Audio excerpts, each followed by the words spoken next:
ካብ ኤርትራ ምትኹታኻት ዋላ ኳንተ መጻ መንግስት ኢትዮጵያ ምስተሃገራም ናይ ቃላት ኩናት አይርከብን ወይ ክርከብ አይደልን ከብል ሚኒስተር ጉዳያት ወጻኢ ዶክተር ጊድሮን ጢሞቴዎስ ዝሓበረ ኮይኑ ኢትዮጵያ ስትራቴጂካዊ ሓበራዊ ረብሓ ዘለዎ ሕቶታት ከተልዕል ከላ ረስነን ዝውሰኻ ሃገራት ከም ዘለዋን እዚ ረስኒ መጠኑ ብዘይገድስ መንግስት ኢትዮጵያ ብዞም ጉዳያት ዘለዎ መርገፂ አይቅየርን ከብል ንኣባላት ባይቶ ሎሚ ገሊጹሎም ሚኒስተር ጉዳያት ወጻኢ ሃገር ሎሚ አባይቶ ወከልቲ ህዝቢ ካብ ኣባላት ባይቶን ዝቀረበሉ ኣፋዊ ሕቶታት መልሲ ኣብዛሃበሉ እዋን ነዚ ዝበለ ኮይኑ ኣብ ናይ ሎሚ ስሩዕ ኣኼባ ወከልቲ ህዝቢ ኢትዮጵያ ሓደ ወኪል ሃገራዊ ምንቅስቃስ ኣምሓራ ዶክተር ደሳለኝ ጫንስ ተባለ ህሉ ኩነታት ኢትዮጵያን ኤርትራን አልዒሉ ሕቶ ድሕሪ ምቕራብ እዩ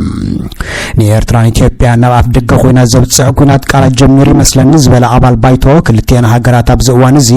ዲፕሎማስያዊ ዝምድናን ብኸመይ ይገልጾ ዝብል ሕቶ ነቲ ሚኒስትር ወጻኢ ጉዳይ ዘቕረበ ኮይኑ ዶክተር ደሳለኝ ጫነ ምስ ኤርትራ ናብ ውግእ ናይ ምኻድ ዕድል ኣሎ ድዩ ዝብል እውን ሕቶ ኣቕሪብሎም ነቲ ሕቶ ዝመለሰ ሚኒስትር ጉዳያት ወጻኢ መንግስቲ ኢትዮጵያ ምስ መንግስቲ ኤርትራ ናይ ቃላት ኩናት ኣይተጸምደን ክብል ድሕሪ ምንጻግ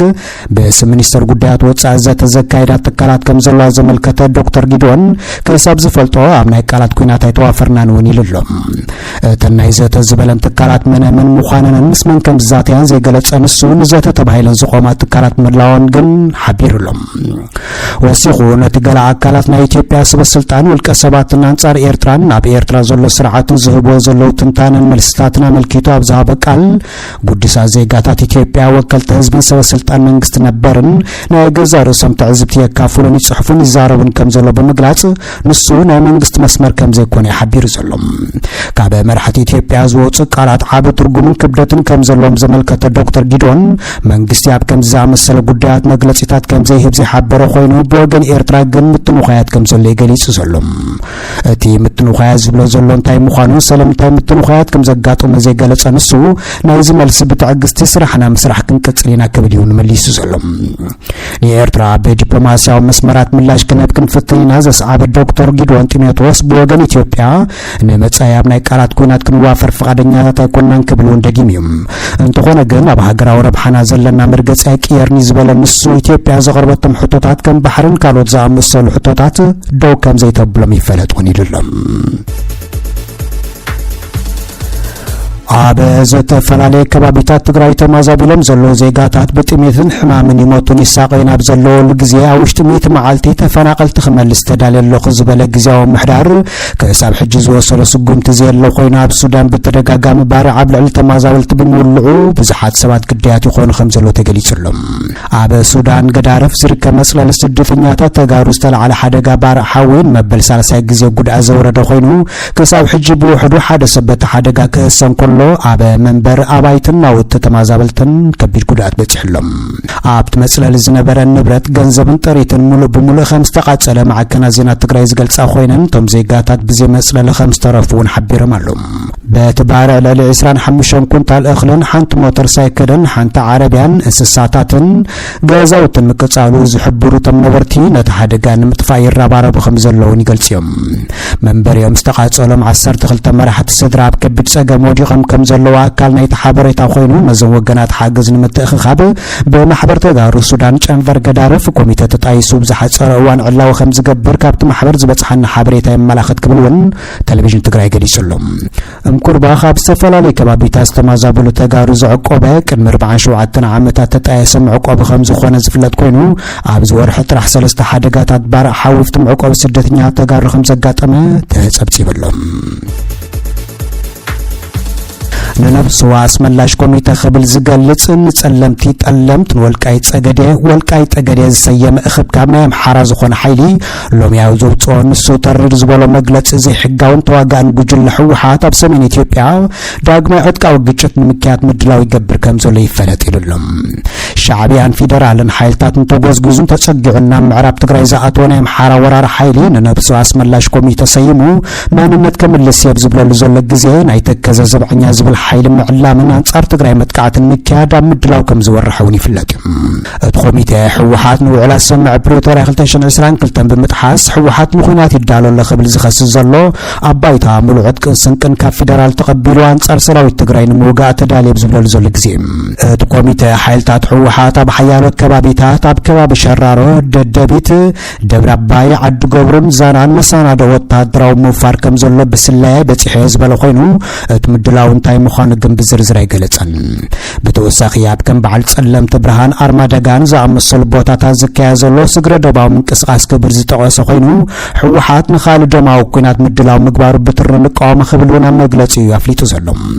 ወሲኹ እቲ ናይ ኣምሓራ ኮሚቴ ሕወሓት ብስርቅን ዓመፅን ብፍላይ ኣብ ከም በዓል መዘከር ኣምበል ማይተኻሊ ዝኣመሰሉ ዞባታት ዕደና ወርቂ ኣዳልዩ ክብል ዝኸሰሰ ኮይኑ ካብ ፌደራል እውን ፃውዒት ሓገዝ ሓቲት ኣለኹ ኢሎም ብተወሳኺ ሕወሓት ብ14 ጉንበት 2025 በሃገራዊ ቦርድ ምርጫ ኢትዮጵያ ከም ፖለቲካዊ ሰልፍ ተኣጊዱ እኳ እንተሃለወ ከም ዕጡቕ ፖለቲካዊ ሓይሊ ኮይኑ ይቕፅል ከም ዘሎ እቲ ኮሚቴ ዝኸሰሰ ኮይኑ ሕወሓት ሙሉእ ምፍታሕ ኣፅዋርን ምውሃር ተጋደልቲ ማዓስከራት ተሃድሶን ዝጠልብ ሰምዕ ፕሪቶሪያ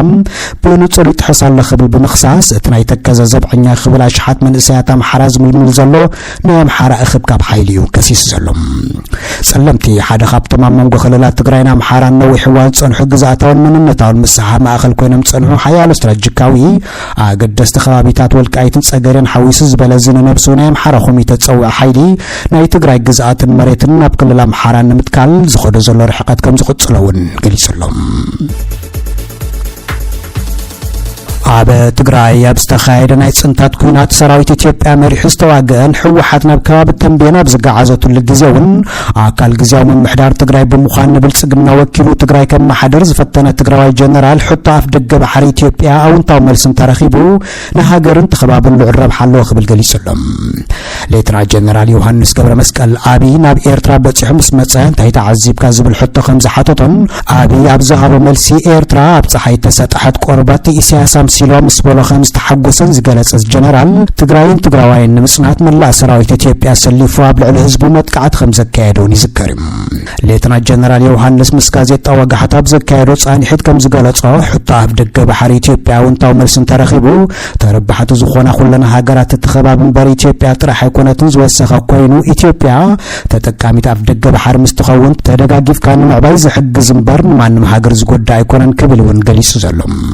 ሕወሓት ምሻዓብያ ተጸሚዱ አንጻር ኢትዮጵያ ዝኾነ ምንቅስቓስ ተገይሩ መንግስት ዋላ ኸይጽዋዕን ክኸትት ብምባል ዝፍለጥ ጀነራል ኣብ ምዕባይ ኢኮኖሚ ምስፋን ሰላምን ጸጥታን ተኸባቢ ዘለዎ ረብሓ ልዑል ስለ ዝኾነ ሕቶ ኣብ ደገ ባሕሪ ናብ ኢትዮጵያ ክምለስ ኣለዎ ክብል እውን ወሲኹ መጉይትሎም ኢትዮጵያ ኣብ ደገ ባሕሪ ንምርካብ ትኸዶ ዘላ ክያዶ ትኽክል ሕቶን ፍትሓውን ክሳብ ዝኾነ ካልኦት ሃገራት ክቕበልኦ ኣለወን ዝበለ ሌተና ጀነራል ዮሃንስ ሕቶ ኣብ ደገ ባሕሪ ምምላስ ማለት ተሓባቢርካ ብኢኮኖሚን ምዕባይን ሰላምን ጸጥታን ምርግጋዝ ዝጠቅም ስለ ዝኾነ ካልኦት ሃገራት እውን ግድን ክቕበሉ ኣለወን እውን ኢሎም ቀዳማይ ሚኒስትር ኢትዮጵያ ኣብይ ሕቶ ዋንነት ባሕሪ ብሓይሊ ወይ ብዲፕሎማሲ ክፍታሕ ኣለዎ ምባል ኣብ ዝቕጽለሉ ዘሎ ግዜ ኣምባሳደር እስራኤል ኣብ ኢትዮጵያ ሓዊሱ ሎም እውን ኣምባሳደር ኣሜሪካ ኣብ ኢትዮጵያ ሕቶ ትኽክል ምዃኑ ደጋጊሞም ክገልጹ ይስምዑ ኣለዉ ኣብ ደገ ባሕሪን ኢትዮጵያ ቁልፊ ጉዳይ ምዃኑ ብዘይ ባሕሪ ትንፋስ የብላን ዝበላ ኢትዮጵያ ተጠቃሚት ኣብ ደገ ባሕሪ ክትከውን እንተጀሚራ እቲ ከባቢ ተጠቃሚ ስለ ዝኸውን ሃገራት ተኸባቢ በኣሉታ መልክዕ ክሪኦ የብለን ዝወሰኸ ጀነራል ዮሃንስ ተደጋጊፍካ ንምዕባይ ኣዝዩ ጠቃሚ ምዃኑ ይመክር ኣለኹ ኣስዒብሎም ብሰላማዊ መንገድን ብዓለም ለኻዊ መስመር ስምምዓት ኤርትራ ካብዚ ጉዳይ ተረባሒት ክትከውን ዝግባእ እኳ እንተነበረ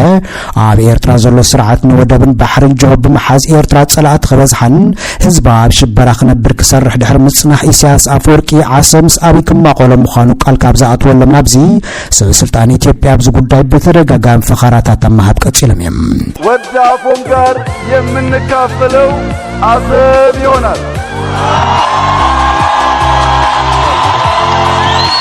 ኢትዮጵያ ሕቶ ኣብ ደገ ባሕሪ ምልዓላን መንግስቲ ኤርትራ ዘስጋ ኣይኮነን ዝበለ ጀነራል ዮሃንስ ብወገኑ